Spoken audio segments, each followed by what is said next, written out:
Alan here, and I'm back by popular demand because people want me to talk about task 1, the presentation.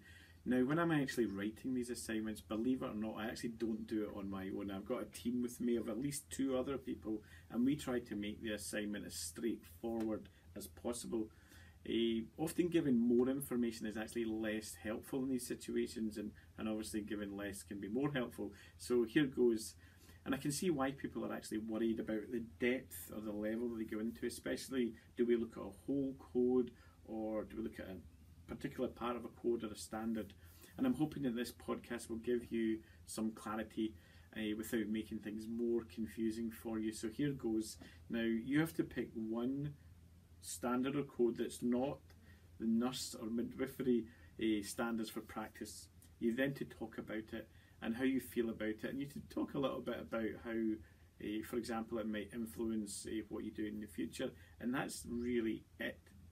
So the level of inquiry, I guess it's up to you. So I know it says to pick an element, but here we're not thinking mathematically about the individual elements. We're not asking you necessarily to pick point 1 from code 5 or whatever, but we want you to introduce the code or standard broadly, and then let us know let us know what you're talking about when you introduce it, but then you can get more specific about your own ideas moving forward, how this particular code may influence you, and at that point you can get specific.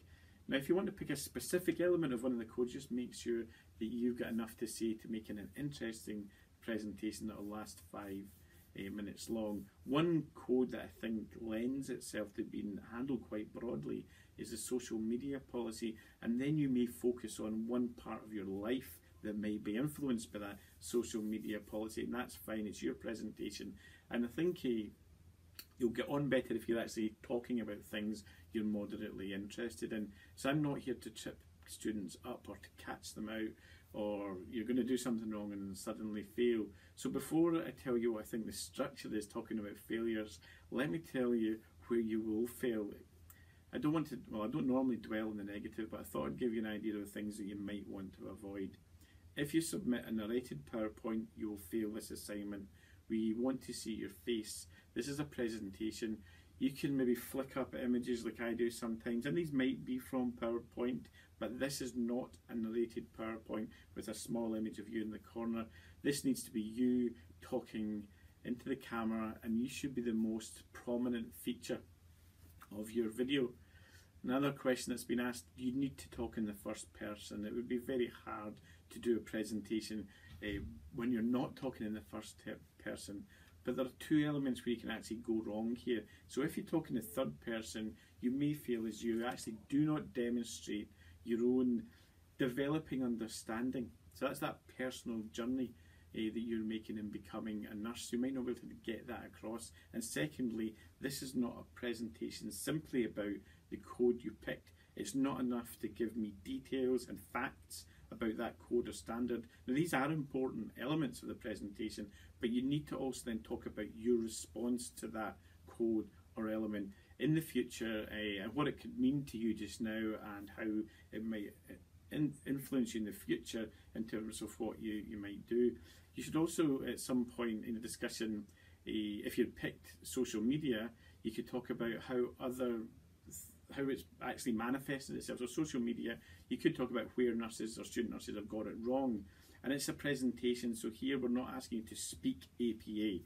You could say, for example, 4 nurses in California were withdrawn and excluded from the studies because they took a selfie with a dying man. That's enough. You do not have to say, Smith and Jones in 2018 wrote about the case of 4 students being blah blah, etc, etc.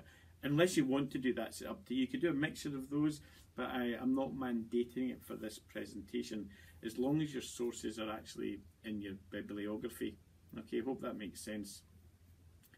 Now I can't actually be any more specific about the level of inquiry here that you're going to do, because it's your presentation.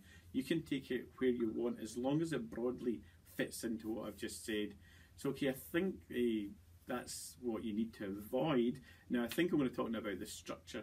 So the structure should follow roughly this, I think, just a suggestion. 1, you'd introduce yourself and why you're talking or what you're talking about, and then introduce the code and that you've picked and what's it about and where it fits into nursing, and maybe even how it fits into life or society more broadly, I think it's appropriate then for you then to pick or let us know why you've picked it, I guess, and then talk about your feelings about that and your thoughts about how it might behave, what you say, what you do, and what you think in the future, given the thrust or the main elements of that code or standard that you've picked. I would then try and create that sense of closure. Now, this is not an essay. I do not want to see people reading out continuous prose like it's an essay but spoken.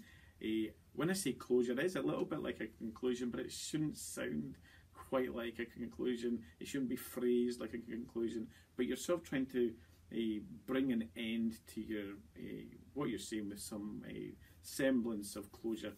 Now, my suggestion to you is you actually upload your video to YouTube as an unlisted video, and then put that URL on the same page that your bibliography appears in. So you'll only be uploading one document, and that document will include your bibliography and your URL link to YouTube. Someone's also asked if it's informal or formal. I think that's really hard to answer because formality itself can be really subjective.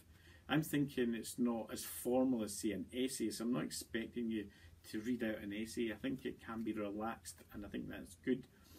So if you don't know how formal and informal it should be, I would think that you should maybe have the same tone as I sort of use in my podcast. So I don't think these are exceptionally formal, but I don't think they're totally informal either. I hope they're quite relaxed. So if you can manage to get into that space, I think you've got it just about right. Now, I really do hope that helps, and I'll be sharing this with the markers so they know what you've been told and how to go on about grading your assignment. Thanks very much for watching. Bye-bye.